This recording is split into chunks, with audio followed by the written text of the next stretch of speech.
By the political equation we have at hand today, I could say that this is almost an intuitive response. What I mean by being intuitive is that something that is palpable, that from the atmosphere you could see whether that is possible or not. So the major opposition party as we have it today, we are invariably referring to PDP.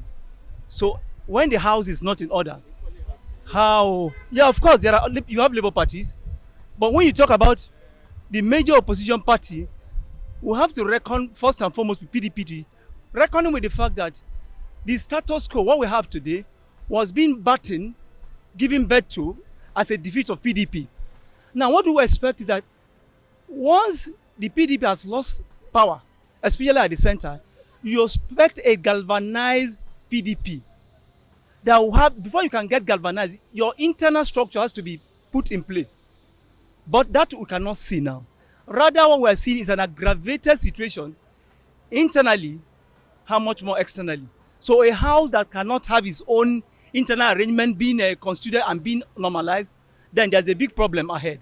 Now, when you look at the current structure of the political parties in Nigeria, you will discover that there are a lot of issues that makes them not being able or will not be able to wrestle power from the ruling party. Because when you look at what we have today as an opposition, you now discover that there are that's an opposition without ideology.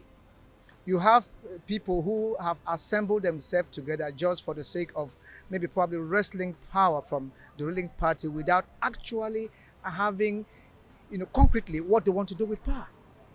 And when you look at what is happening now, you now discover that it's just a contraption of people with selfish interest. Yes, politics is all about interest. But let your selfish interest not be greater than the greater good for greater number. I don't see the opposition coming together to tackle the ruling party, because even most of those people in the opposition are trying to be part of the ruling party. And the major challenge is those who have the opportunity to be in power are always after their selfish interests. So there's no effort for community development. There's no effort for the people. There's no effort for public benefit. It's just about what is going to come to me and what I stand to benefit. So it will be difficult for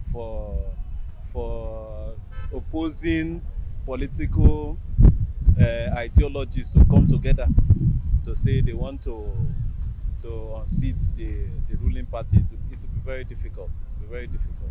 All this rancor is bound to happen. Everybody have that challenges, but it depends on how they were able to put themselves in order.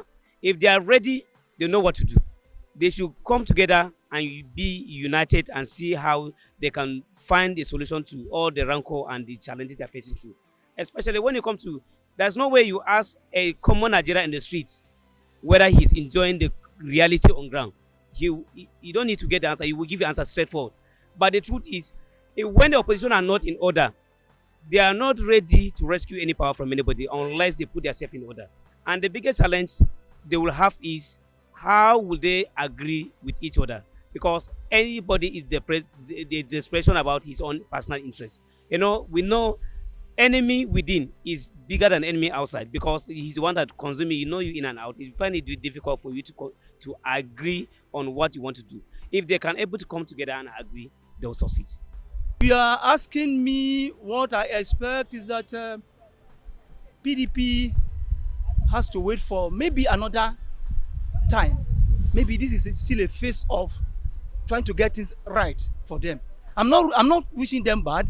I'm not reading them away completely, but I'm saying that as the 2027 beckons, it does not appear that you have a formidable force that can challenge, not to talk of unseating, the incumbent system. That is my take.